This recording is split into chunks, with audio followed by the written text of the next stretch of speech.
Assalamualaikum warahmatullahi wabarakatuh. Om Swastiastu, salam sejahtera bagi kita semua. Nama budaya, salam kebajikan. Perkenalkan, nama saya Fatwa Letami, mahasiswa program studi D4 Keperawatan Anestesiologi, Institut Teknologi dan Kesehatan Bali. Izinkan saya memaparkan hasil prototipe yang berjudul Manajemen Nyeri dengan Hipnoterapi pada Pasien Pasca Operasi. Hipnoterapi dapat dikatakan sebagai salah satu teknik terapi pikiran dan penyembuhan yang menggunakan metode hipnosis dengan cara memberi sugesti atau perintah positif kepada pikiran bawah sadar yang bertujuan untuk penyembuhan suatu gangguan psikologis, salah satunya yaitu merubah persepsi klien atau pasien terhadap nyeri.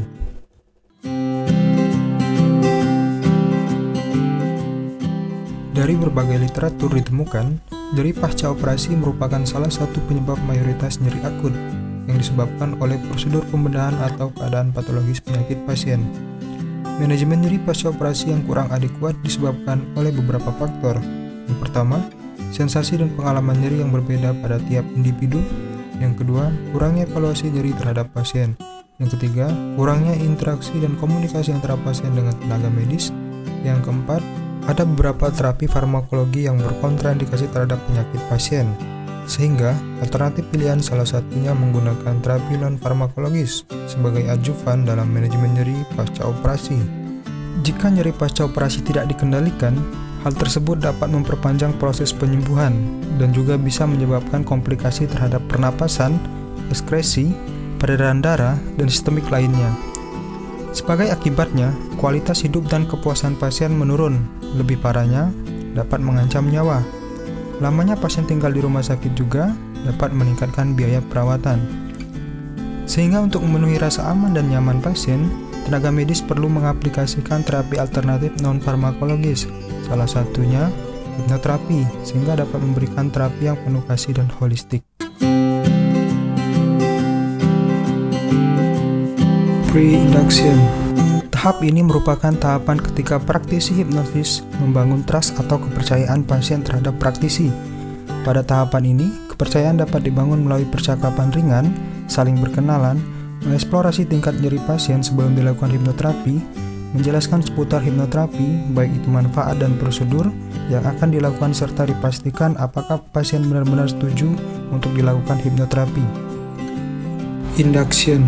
Tahap ini merupakan proses untuk membawa klien dari normal state ke hypnosis state, atau dengan kata lain, induksi akan membuat keadaan conscious mind atau sadar penuh ke subconscious mind atau keadaan sangat rileks atau bahkan tertidur.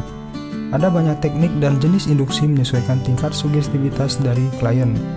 Pada hipnoterapi, disarankan agar memilih teknik induksi progressive relaxation. Deepening. Tahapan ini bertujuan untuk memperdalam kondisi trance dari klien. Konsep dasar deepening yaitu membimbing klien untuk berimajinasi, melakukan suatu kegiatan atau berada di suatu tempat yang mudah dirasakan oleh klien, sehingga dapat membimbing klien memasuki trance level lebih dalam. Deep level test. Tahapan ini bertujuan untuk memeriksa kedalaman trance dari klien, ditandai dengan 1. Perubahan otot wajah yang semakin rileks. 2. Pola nafas menjadi lambat dan rileks. 3. Tenggorokan menelan air liur. 4. Bola mata bergerak cepat. 5. Mengecek relaksasi otot. 6. Menggunakan David Husband Scale dengan 30 tingkatan. Sugesti terapi. Tahapan ini merupakan inti dari sesi hipnoterapi. Sugesti merupakan suatu rangkaian kalimat yang berupa saran yang positif sesuai kebutuhan klien dan tidak boleh bertentangan dengan belief pasien. Terminasi. Terminasi adalah suatu tahapan untuk mengakhiri proses hipnoterapi. Konsep dasar terminasi adalah memberi sugesti atau perintah agar pasien tidak mengalami kejutan psikologis ketika terbangun dari tidur hipnosis. Post-hipnoterapi. Pada tahapan ini, bisa dilakukan evaluasi lagi bagaimana skala nyeri pada pasien apakah berkurang atau bahkan hilang, dan tidak lupa diberikan motivasi dan edukasi lagi terkait self-hypnosis.